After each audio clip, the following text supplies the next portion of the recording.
So hello বন্ধুরা, আমরা চলে এসেছি সেই ভাইরাল স্পটে শিমুল ফুলের এলাকায়। এখানে এখন কিন্তু শিমুল ফুল একেবারেই নাই, সব শিমুল ফুল ঝরে গেছে এবং শিমুল ফুল ঝরে গিয়ে শিমুলের ফলে রূপান্তরিত হয়ে গেছে। কিছুদিন পরে এই ফলগুলো পেকে তুলায় রূপান্তরিত হবে।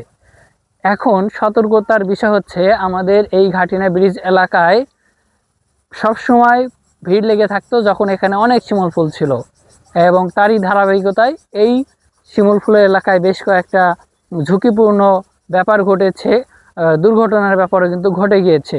কিছুদিনের পূর্বেই দুজন ছেলে এই ব্রিজের উপর উঠে তারা কিন্তু ট্রেনের ধাক্কা খেয়ে নিচে পড়ে যায় এবং একজন আহত হয় এবং অপরজন মারা যায়। পরবর্তীতে যে ব্যক্তি আহত হয় তাকে হাসপাতালে নেওয়ার পরেও সে মারা যায়। তো এখন ব্যাপারটা হচ্ছে যে আপনারা কখনোই এই ব্রিজের উপর উঠবেন না। এখন শিমুল ফুল নাই, প্রায় শেষের দিকে, এখন হয়তো আর তেমন দর্শনার্থীরা আসবে না। ভবিষ্যতে যখন এখানে ফুল ফুটবে তখনও আপনারা কেউ এই ব্রিজের উপর উঠবেন না। এই ব্রিজের উপর ওঠার কিছু নিয়ম আছে, যদি আপনারা একেবারেই নিতান্তই উঠতে ইচ্ছে হয় সেক্ষেত্রে কিছু নিয়ম ফলো করলে আপনারা ঝুঁকি থেকে বেঁচে যাওয়ার 80% চান্স থাকে।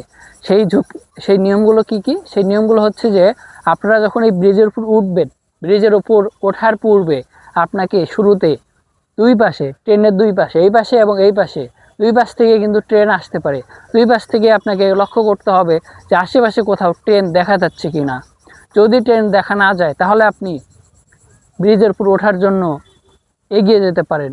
এর পাশাপাশি আপনাকে যে বিষয়টা লক্ষ্য রাখতে হবে সেটা হচ্ছে যে ব্রিজের মাঝখানে দাঁড়ানো জায়গা আছে, যেখানে যাত্রীরা যারা এই ব্রিজের উপর উঠবে তারা কিন্তু চাইলে সেখানে দাঁড়িয়ে থাকতে পারে। আমরা একটু সেটাও দেখাবো, আসো।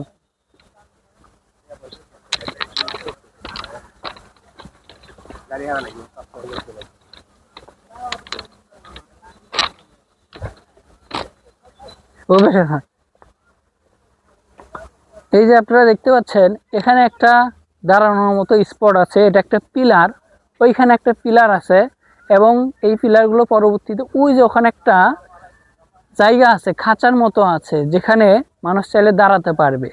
এবং ব্রিজের ওই পাশেও যে এরকম আর একটা দাঁড়ানোর মতো জায়গা আছে, তারপরে আবার এই যে এরকম পিলার আছে।